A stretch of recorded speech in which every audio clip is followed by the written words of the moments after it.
Welcome back to the channel. In today's video, we're going to be talking about what I think about not the Brooklyn Nets, the Orlando Magic. The Orlando Magic are 100% tanking. They were already bad and then traded their all-star, traded their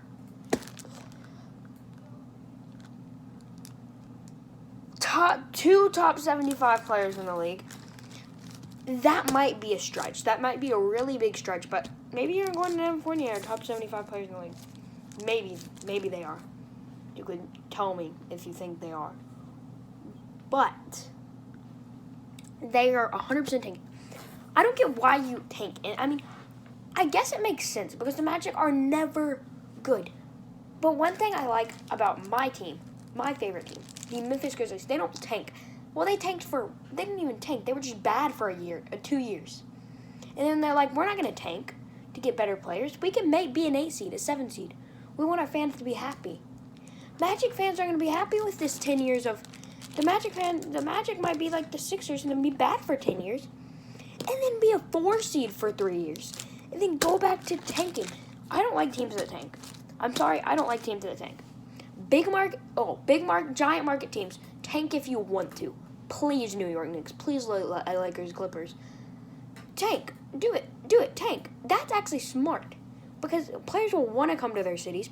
So they can just go from tanking to competing like the Lakers did. And they can get good draft picks. Draft picks will want to still play there. They won't leave those cities. So big markets are smart to tank. But small markets should never tank. Because you're going to tank. And the players are going to be like, I don't like Utah. And then leave Utah. And some players might stay because they're loyal, but some players won't because they don't like the city. And then no way you're getting anybody that you didn't draft or is a top 10 free agent coming to your team as a small market team unless they grew up there. It's the only way you get somebody to a small market team. That's why I hate small market teams tanking. I just went on a rant for 2 minutes because I'm annoyed at the Orlando Magic tanking.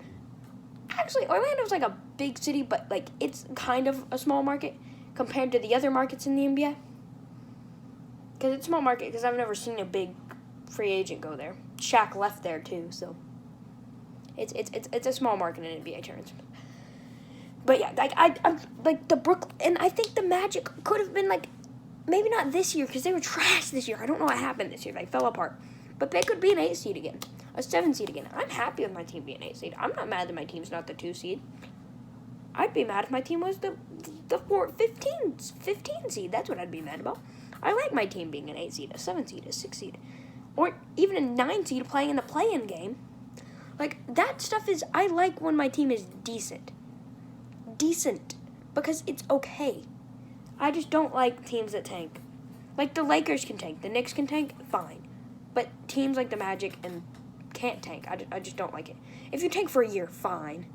Tank for a year, get one good player, then that's what the Grizzlies pretty much did. 2 years. They get Jaren Jackson Jr., get John Morant, 2 really good young guys to work around.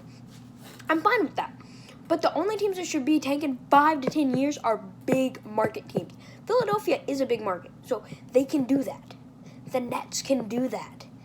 Then actually the Nets aren't that big, which is kind of weird because they're in New York, but like a lot of people go to the Knicks. Kevin Durant, like James Harden, Kyrie Irving, nobody went to the Nets. You wouldn't go to the Nets. There's another team over there that you go to, and nobody liked New York anyway for some reason. But yeah, that's my thoughts on the Magic. I just went on a rant for 4 minutes about why a team shouldn't tank, but I just don't like tanking. I'm sorry.